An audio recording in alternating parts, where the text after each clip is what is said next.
Right, what have we got today? Boosh. Well, actually, that wasn't a boosh, that was more of a flop.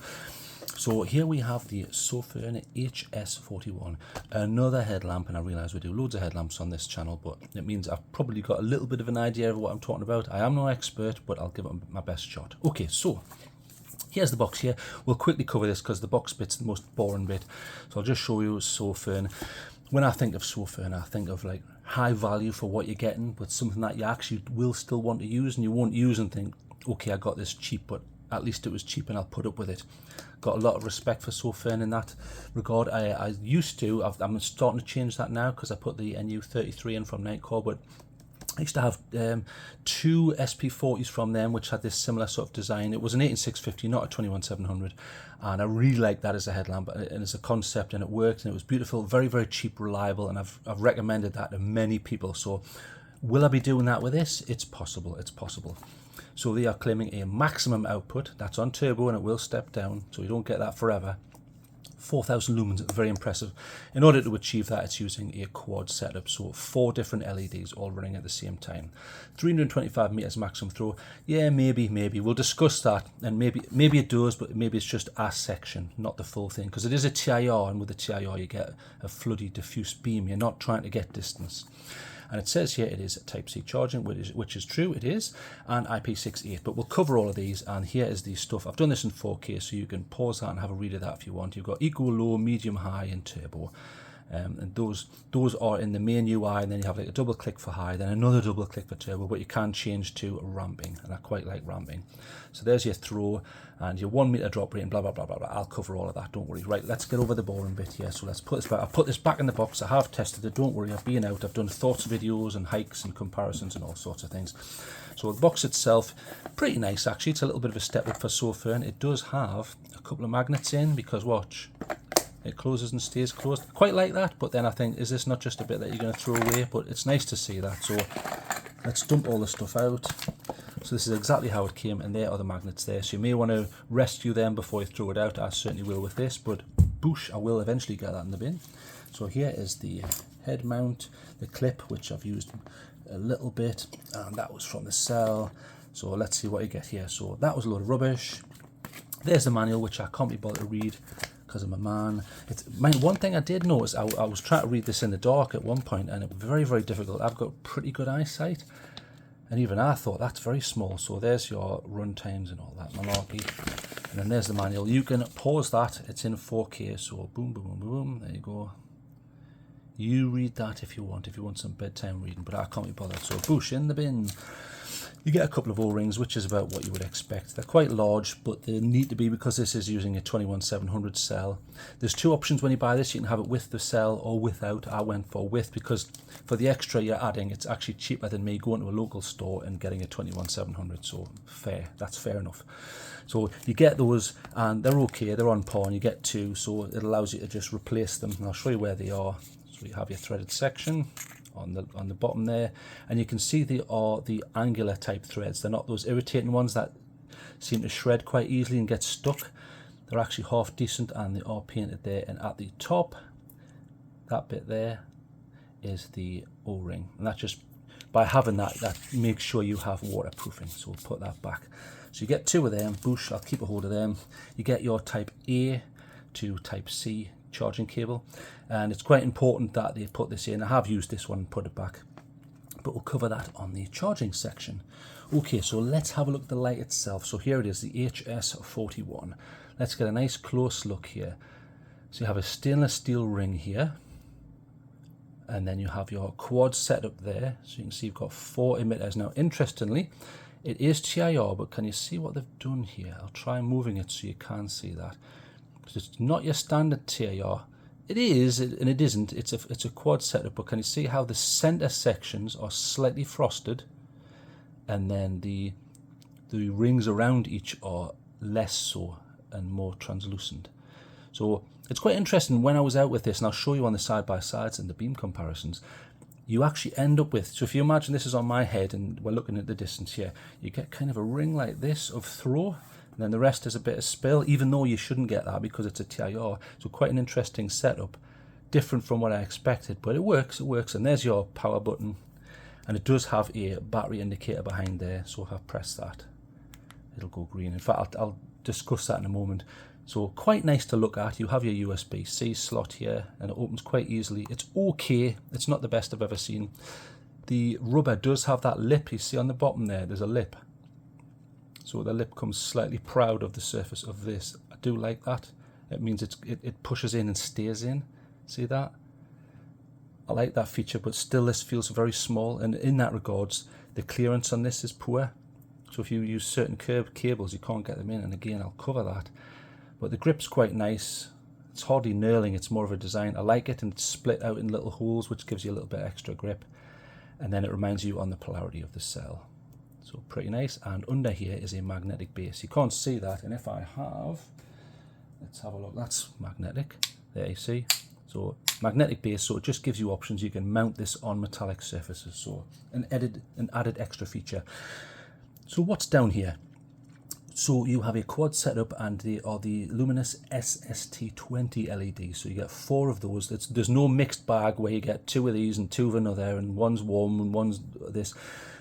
That's all you get. Now, when I bought this, and interestingly, if I can find the box, there it is. When I got this, it didn't have any tint options, and now I've looked on the website, the tint options are there now. So you can get it in a 5000K, which is down towards the neutral end of the scale. Not warm, but neutral, like sort of daylight. And then the one they've sent me, 6000 to 500, allegedly. Although, when I did some tests, and I'll cover those later, I got around 5000. So I think they've probably sent me the 5000 one, even though it's in a box with this stamp on. I just want to make clear that I didn't order a specific one, but they seem to have sent me a specific one, and that's what my testing indicates. So pretty nice, and let's say 4000 lumens maximum with a TIR. I think that's way up there. I mean, that's higher than I did go out and test with, there it is, the Perun 2, which is a beautiful light. I really like it. Very, very nice. Single emitter, you know, about 2500 lumens. So more lumens on this, way more. But this has a way more diffuse beam, and it has that little funny proximity sensor. Whether you need that feature or not, another matter. This is a more stripped down thing. So it has a 1 meter drop rating. So if you drop that 1 meters onto something like concrete, the light itself should be fine. The cell, maybe not so much, because there is certain angles you can like mega damage cells and things like that, but that's not what they cover, because it depends what cell you choose to put in this. It also has IPX68, so it is dustproof and waterproof, not resistant waterproof. So you can literally submerge that in water for, you know, a couple of meters of water for an hour, no problem whatsoever. I like that. Just bear in mind, to get that, I mean, you need to ensure that is screwed down, and that, so tail and head. As long as you've done that and you haven't stripped the O-rings, you're good to go. And I like IPX68. It fills me with a bit of confidence. No matter what you're doing, you'll be all right. I've covered the magnetic tail, and in regards to the battery indicator, it's quite interesting. So when you initially activate the light, so there's the light coming out, for a few seconds it shows you the state of the cell. So you can't do like on Anduril where you go in and say, right, what voltage is this at? Because I think the mass market probably don't really want to know what the voltage of a cell is, they just want to know percentage. So if you notice, that was a solid green, so that the cell in here is between 70 and 100% capacity. If it turns red, so a solid red, the cell is between 30% and 70%. And then when that starts flashing, so you turn it on, it's flashing red, it's in the danger zone, so it's less than 30% capacity. You really need to start charging it at that stage. So I think that's pretty good, and it's very visual, and as soon as you activate it, it's saying, ah, now look, the battery's going down. Fine, I think that's a great feature. I really like that. So, like I say, in regards to the tints, I mean, I tell you what, put this down here. Let's cover the tints now. Okay, so bring a picture up. Right, here's the tints. I did some testing, but I was basically looking for pulse width modulation on this actually to see what they were doing. There was a bit, but it's not within the danger zone, so I'm not going to discuss that. It's pointless. There isn't any for all intent purposes, even though there is some in existence. So in regards to the tint and the CRI, let's see what we've got here. So tint, now, can you remember on that box it said between 6,600 and 6,500? Well, it's not, is it? I think they've sent me the 5,001, and in that regards, I came up with a figure of 5,424, which is around where you would expect to see with the 5000K version, which is fine. And when I tested it, I definitely thought there's no way this is a cool white version. No way, Jose. And when I was testing it, I thought this is near the 5,000, and it turned out when I did my testing in a darkened room there multiple times, yes, and the average was there 5,424. And in regards to the CRI, that's the color rendering index, so natural daylight is 100%, lovely, nice to look at, a pleasure to deal with. As that creeps down, that percentage, it becomes more irritating. If you go and look at something like a salon talon, it's sort of, you know, these tanning places where they have those funny UV lights and stuff, that's one sort of wavelength of light. It's irritating, and it's a horrible colour cast, and things look horrible, and you're missing out on so many colours. And the same can be said for lower CRI ratings here. Now on this one I came up with 63.1, so around 63%. I think that's a bit low. It's a shame. Generally about 70-ish is where I'm happy with, and once it drops lower than that, when I'm out in nature, things tend to look flat and uninteresting, and what's happening is you're missing out on some of the colour gamut, and that was a bit of an indication on this one. So in my testing it was true, it was about 60-ish%. That's a shame. I would have preferred at least 70. Obviously if you want the real best, you would go for something like in a chair, or the high CRI LEDs where it is 95 plus, and it looks much better. And I realise there's going to be people watching this saying, what a load of rubbish, who cares, I'm not interested. Light's light. Okay, well I'll let you get on, and you can get this light, and that's not a problem, but I just want to point these things out. I think it's very important. It's about the quality of the light that's coming from the light. Okay, so that's good. Right, get rid of that picture there. Okay, we've got rid of that. Right, moving on to USB charging. Like I say, I used their cable, and I shall show you. So here is a standard power pack. I just happen to be using this with two 8650s. This is the X-Star, so we will test this again just for your benefit. So type A, I never get that the right way around, look. Boom, there. So type A, it's actually quite a fast charge. I was getting 2 amps plus. I'll show you that. Although this cell is quite full, so it will probably limit it. So this is the cable they sent. So type A in there, type C into here, and it will indicate charging on the top here. So pop that in. There, see, so it's charging. It'll flash red and it'll go green when it's complete. Now, there, so straight over 2 amps. So it's a very fast charger, which I like because these are larger cells. It's a 21750, which I'll show, sorry, a 21700, which I shall show you in a few seconds. But look, 5 volts over 2 amps. I've been very impressed with the charging speed. Excellent, excellent, excellent. However, there's a slight problem.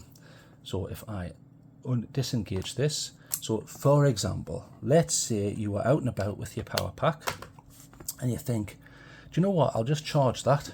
So here's a type C to C, so you have there, so both ends are type C, okay? So you pop that in your charger, it's out, and then you pop that in here. Right, let's get this charged up, haha, oh, right, I can't. Now look what's happening. I can't actually get that in because of clearance.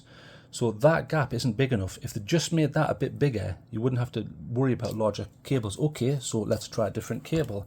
I happen to have, I've only used this a few times. This is a 3 series, I think, from Anker. So different clearance, but still slightly built up, and that is metal. Okay, genuine Anker. So let's plug it in again. Let's try again. Now, does this fit? Ah, it does, right, it fits. Just, or does it there? Just, right.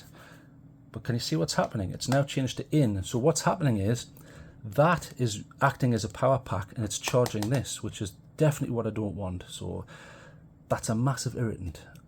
So if you are out and your only method of charging, if you are camping or whatever out in the car, your only method of charging is a power pack, you can't do it if you've just got a type C to C. You can with an A to C, but I think that's really irritating. I don't mind flashlights having a power pack function. I don't mind that, as long as you can disable it for this instance. So I found that really irritating. Bear in mind, I'm not slagging off C to C on this light, because if you are using an AC outlet on the wall, goes in there, boom, it's a dumb charger as well. Would technically dumb, but it is a type C to C.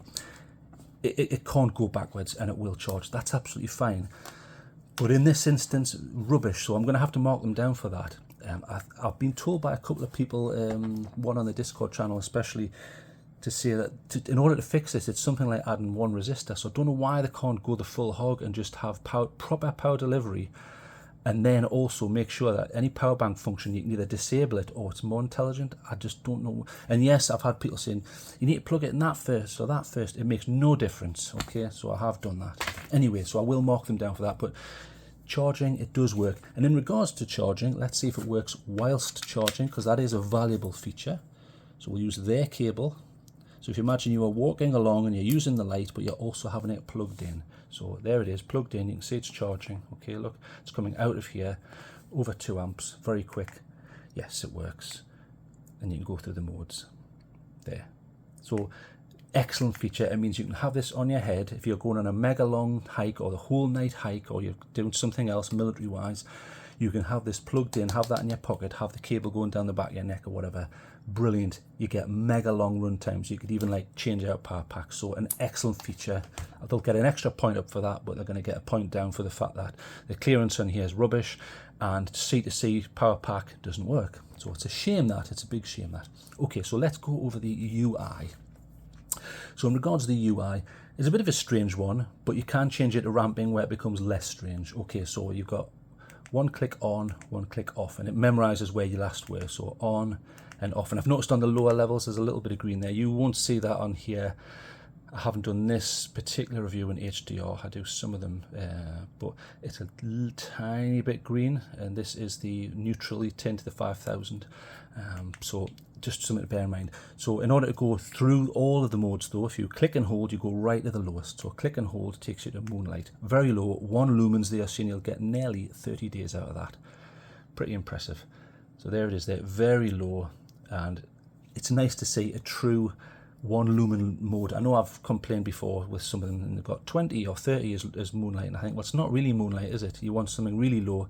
You could even leave that running in a room or wherever, or just as a rally point. That's a good feature. Okay, so the next one, Eco, 10 lumens, 172 hours on their cell, which I shall show you in a moment. So pretty good. Now let's look at the beam there. You see how it's pretty diffuse, isn't it? It's pretty good.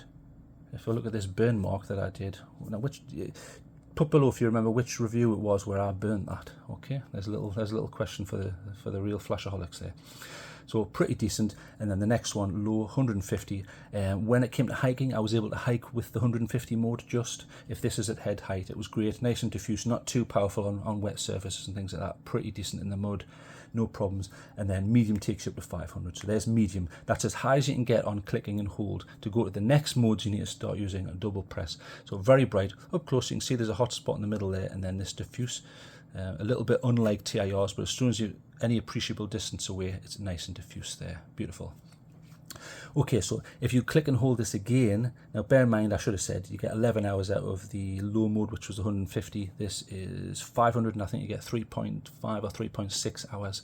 So if you press this again, it's going to cycle back through equal low mode, equal low medium, equal low medium. However, to progress through the output, if you double click, you go to high. So high is of 1500 lumens, very bright. I can feel heat there. They are saying you get 3.17 hours off the top of my head. So pretty nice. Again, excellent for walking by, no problems. And then you have a turbo, which will go up from this. Now the turbo, double press again, is 4000. So let's see how bright that is.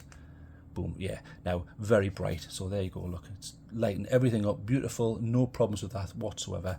Extremely bright hotspot, but we'll cover how that looks. In fact, you can see on my hand there, you see the white bit, that central bit. You do have a technical hotspot, but it's diffuse enough, and it's certainly usable. You see if I put my hand there, you see the hotspot in the middle? The only problem is you will get stepped down. So if I'm touching that, that is very, very hot. It's not too hot. Look, I can't hold it, but it's very hot, and it'll start stepping down. I came up with a figure of about 45 seconds to 60 seconds. It depends on the temperature, and the reason I say that is because they use an automatic temperature regulation system rather than a timed step down like some of the O-lights and things like that. So if you live in Alaska and it's minus 20, then it's going to step down at a different rate to someone who lives in the Arizona desert and it's like 30 degrees. So totally different.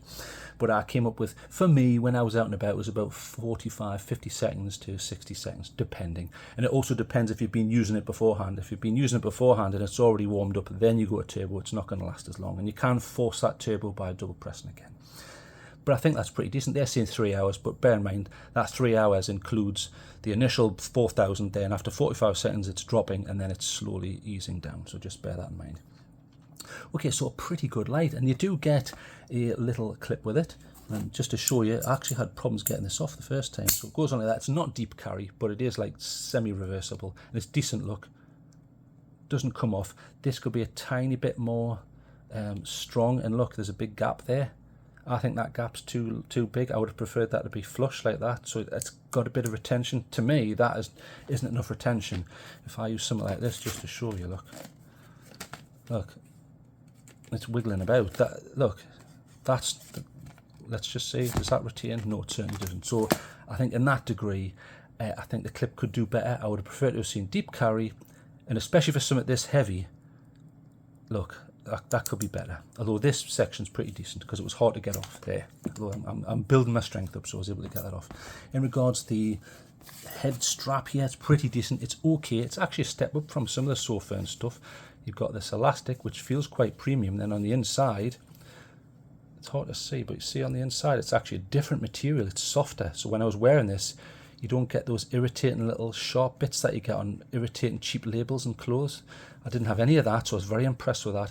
This reminds me of what Skill Hunt used to do. They used to put it's kind of like a fleece material. It isn't fleece, but it reminds me of that. So step up, good work Sofirn, and it's a 3-pointer, which you definitely need for something this large. I didn't find it too heavy, but I realised there'll be people who will find it too heavy. So 3-pointer, so this goes around the circumference of the skull, and then this goes over the top. It goes in and it's a friction fit, and then you just rotate as you need like that. So it works okay, and this is solid enough where it keeps it rigid and in position, so pretty good there. That reminds me a little bit of, if I can find it, the Olight ones there. The Olight ones are similar to that. In fact, that's probably actually thicker than the Olight, even though it is smaller. Anyway, so okay with that, no problems with that. Okay, so what we need to do is we need to compare some beams. So put this down here. Okay, so bring up a picture. Okay, so I went out and I checked I took loads of headlamps. I think it was about 6 in total, including this one. Different sizes, different outputs, high output ones, though not the low outputs, you know, the 800 and 1000 lumen range, like that, only high output stuff. So let's we'll walk through these one at a time, and then we'll do a comparison. So starting off first, top left, you have the Armitech Wizard Pro V3. Okay, so on that one, very warm tint there. It is a warm tint. It's something down near the 4000 Kelvin value.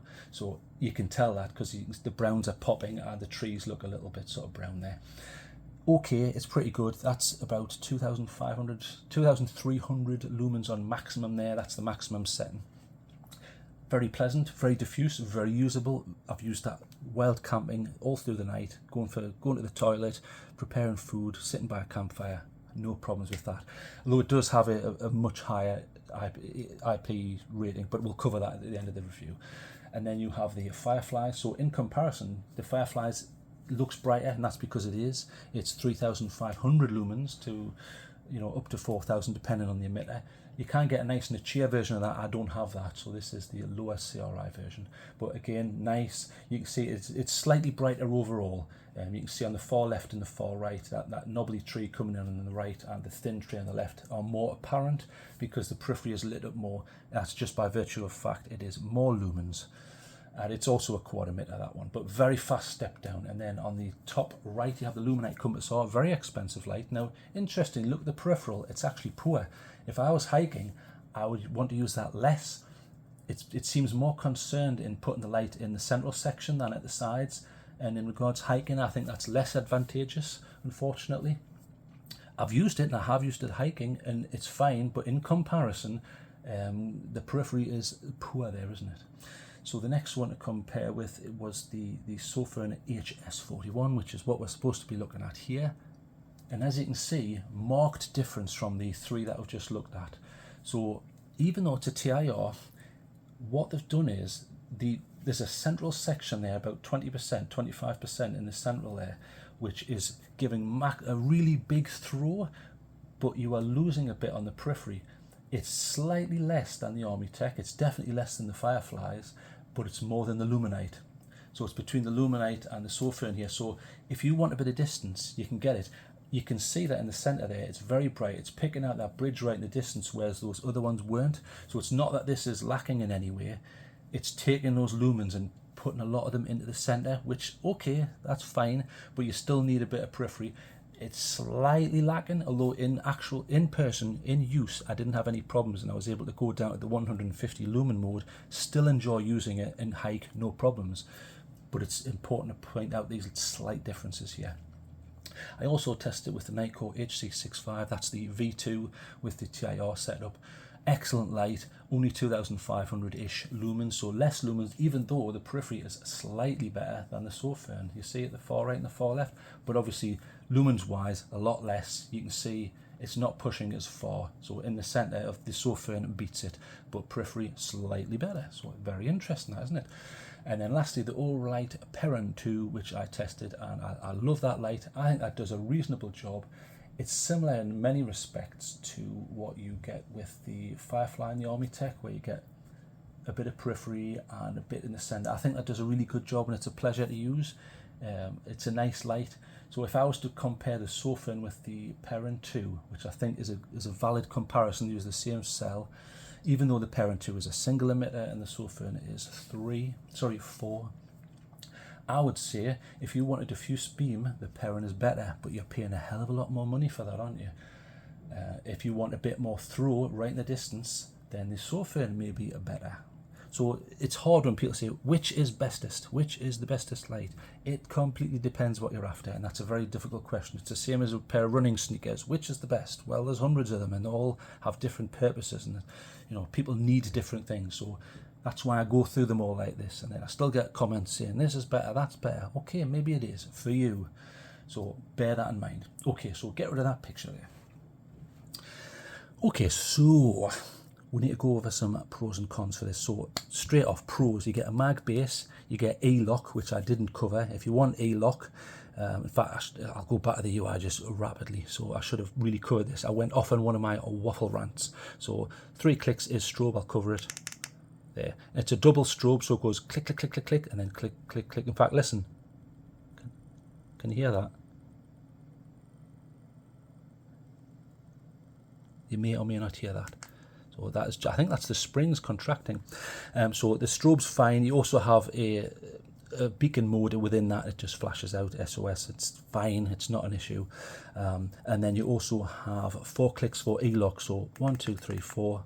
It'll flash. E-lock, brilliant. I love that feature. You do have a momentary in that lock mode though, so you can quickly get that and read a map or whatever, and then off, and it stays off. So if you were to accidentally activate that, it goes down to that moonlight mode, which is 30 days anyway, so it's not an issue. So nice, and to take that off, 1, 2, 3, 4, boom, back to normal. Fantastic. You can also click to well, you've got to turn it on first, but if you use that 4-click mechanism within the UI, 1, 2, 3, 4, it will change to ramping mode. So just to show you that, so click and hold, and it ramps all the way up, and then there's a momentary flicker you may or may not see on camera. It's very rapid. That means you've got maximum, and then ramp all the way down. There, that's the max, that's the lowest, and then ramp all the way back up. And then if you want to go back to the standard UI, 1, 2, 3, 4, there. Now in the standard, so if we turn it on, you can go to turbo and all that, but you can click and hold and go through them all, see, just like normal. Because I realise some people like ramping, some people like stepped, so they can memorise in their head where they're at and how much cell they're going to use. I get that. Okay, so pros, mag base, it's got E-lock, very cheap price for what you're getting, especially if you throw the cell in, and I'll just quickly show you the cell. It is here, button top. Here's the cell here, so you've got nice beefy spring at the bottom there. It's not a doubler, but it is quite beefy. And then flat at the top. So the question is, does this work? And I do have one somewhere. Where is it? Does this work with a 21700? In fact, I'll take one out here. So here, this one has a 21700. There, so flat top, 21700. This is a Samsung 40T. So let's try, because there's no spring up there. So let's just see. Does this spring push this down sufficiently? So disengage that, and it's on. Yes, it works. Now let's do the shake test. No problems. Because remember, it's all very well saying yes, it works, but you must do the shake test. There, I'm doing that as violently as possible. Yes, it's fine. So it works with flat tops. You don't have to worry. Even though, there you go. So the one they sent you here is a flat top, but some of them will send you with like a button top and things like that. But it's their button, it's their cell. In fact, we'll measure them up actually. So there's the Samsung. So just to make sure I'm not cheating the bottoms altogether, exactly the same, no difference. So here is their cell, Sofirn 5,000 milliamp hours. They're saying 50, I think 50 amps, that seems a bit high. I think it's probably a model number. I don't think you're getting 50 amps out of this. You may do, but it just seems very high, unless it's just momentarily. Maybe it is. Okay, so, and there's your reduction of harmful substances or whatever it is. So there you go, lithium ion, 21700, and it fits in with a 40T, no problem. So quite happy with that. The price wise, I thought that was pretty good. I was quite impressed with that. So pop that in there, boom. Right, so decent, cheap price. You've got the battery indicator. You can go from normal to a ramp to URI. I think they've done a decent job. The step down's not too excessive. But in regards cons, this is where you have the problem. So in regards cons, you can't do C to C unless it's in a wall outlet. So you couldn't take this and charge it C to C. And if that's the only cable you've got, you're stuffed. I don't like that. I mean, the way around that is to put two 21700s in here and just swap the cells around. But you shouldn't have to do that. And the clearance on here is poor. Again, I'm not happy with that. It's slightly heavy. Not for me, but I've got to think about other people. For me, I couldn't care less. Maybe it's I work out my traps more than other people. It had no effect on me whatsoever. I did multi-hour hikes, not an issue. I never thought, oh my god, the weight of this, the end is nigh. Didn't bother me, but I realised some people think that's too heavy. Okay, maybe. And the lower CRI is only about 60%-ish. I think that's pretty low. I would have liked to have seen that higher. And again, 1 meter drop rating, I would have preferred that higher, but at this price point, I'm certainly not going to knock them down for that. So, I mean, I'll just quickly show you what I did test it with. So I'll very rapidly do this because it's not what this review is about, but I like to show other lights. So I compared it with this. This is the Firefly's PL47 Gen 2, and if I remember rightly, there you go. Yeah, it's got Ox LEDs, so you can have them. I have them on all the time. It's a little bit foggy, but it works. About 3,500. Very, very powerful, but it steps down much more rapidly than the Sofirn. Very expensive as well.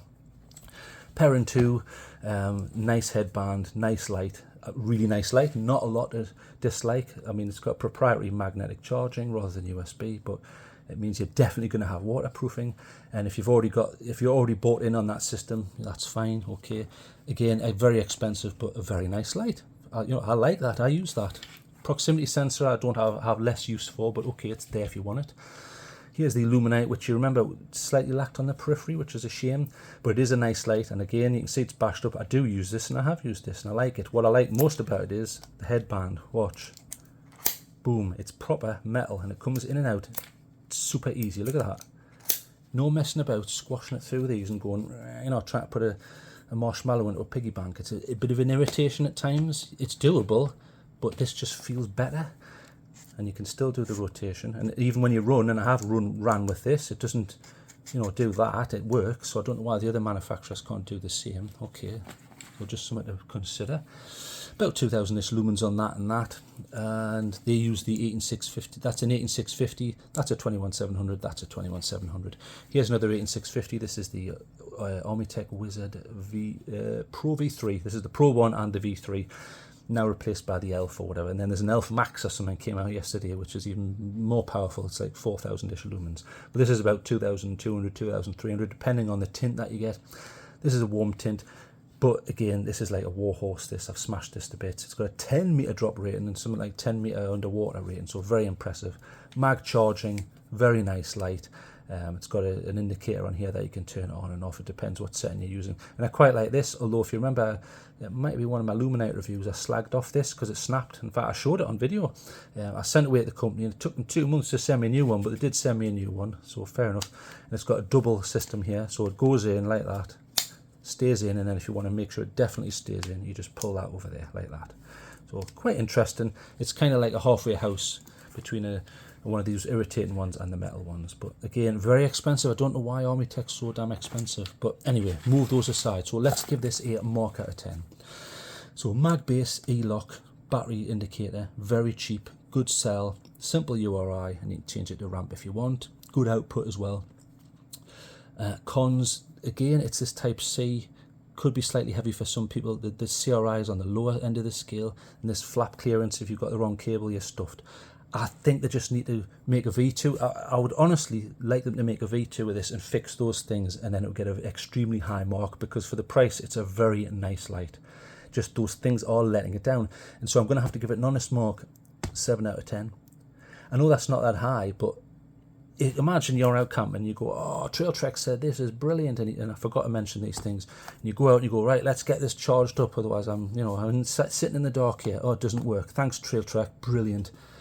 I think it's important to cover these things, and I know that people will be saying, stop whinging, that's one specific use. It is one specific use, but if you are that person in that specific use instance, then you get annoyed, and it's irritating. And again, and I realise not everyone has wider cables. Some do, though, and I don't want those people to get let down. You've got to be honest. So I think it's fair and right to give this 7. Even though it's dead cheap and you're getting a big bang for buck, thumbs up, Sofirn, you're doing a great job, but there's these nitpicking things that must be solve that, and the review rate will go up. But it's a shame that I think this is a little bit of a missed opportunity, especially when you consider the price of the Perun 2 very high. I would have liked to have seen this as like a competitor to bring the price of this down, because competition is an excellent thing. It makes people strive for innovation, and it's so important. But if you're going to do this and go, well, that'll do, just think it through, or send out more review samples to people. If they'd sent one to me, in the prototype stage, I could have said, whoa, get that sorted. Come on, what are you thinking about? Because I do that with some companies. I don't want to mention the names here, because sometimes they make me sign like an NDA. But, I'll say to them, look, not happy with this, not happy with that. I'm brutally honest. And then sometimes, not always, but sometimes the things that I say, they actually listen to and make those changes, which I think is so damn important. So I'll keep fighting the good fight and trying to get them to do these things. But, it's only me and my little voice. I'm just a tiny, inconsequential channel, but I'll keep up the good work. Okay, so 7 out of 10. I've done loads of side-by-sides and all that good stuff, blah, blah, blah, blah, blah. You can watch that in a second. And for all the people who hate my voice and go, your videos are too long and, I hate you, well, that's fine. They're at this section anyway, so we'll let them get on. So with that, enjoy your day and enjoy the view shots here. So goodbye.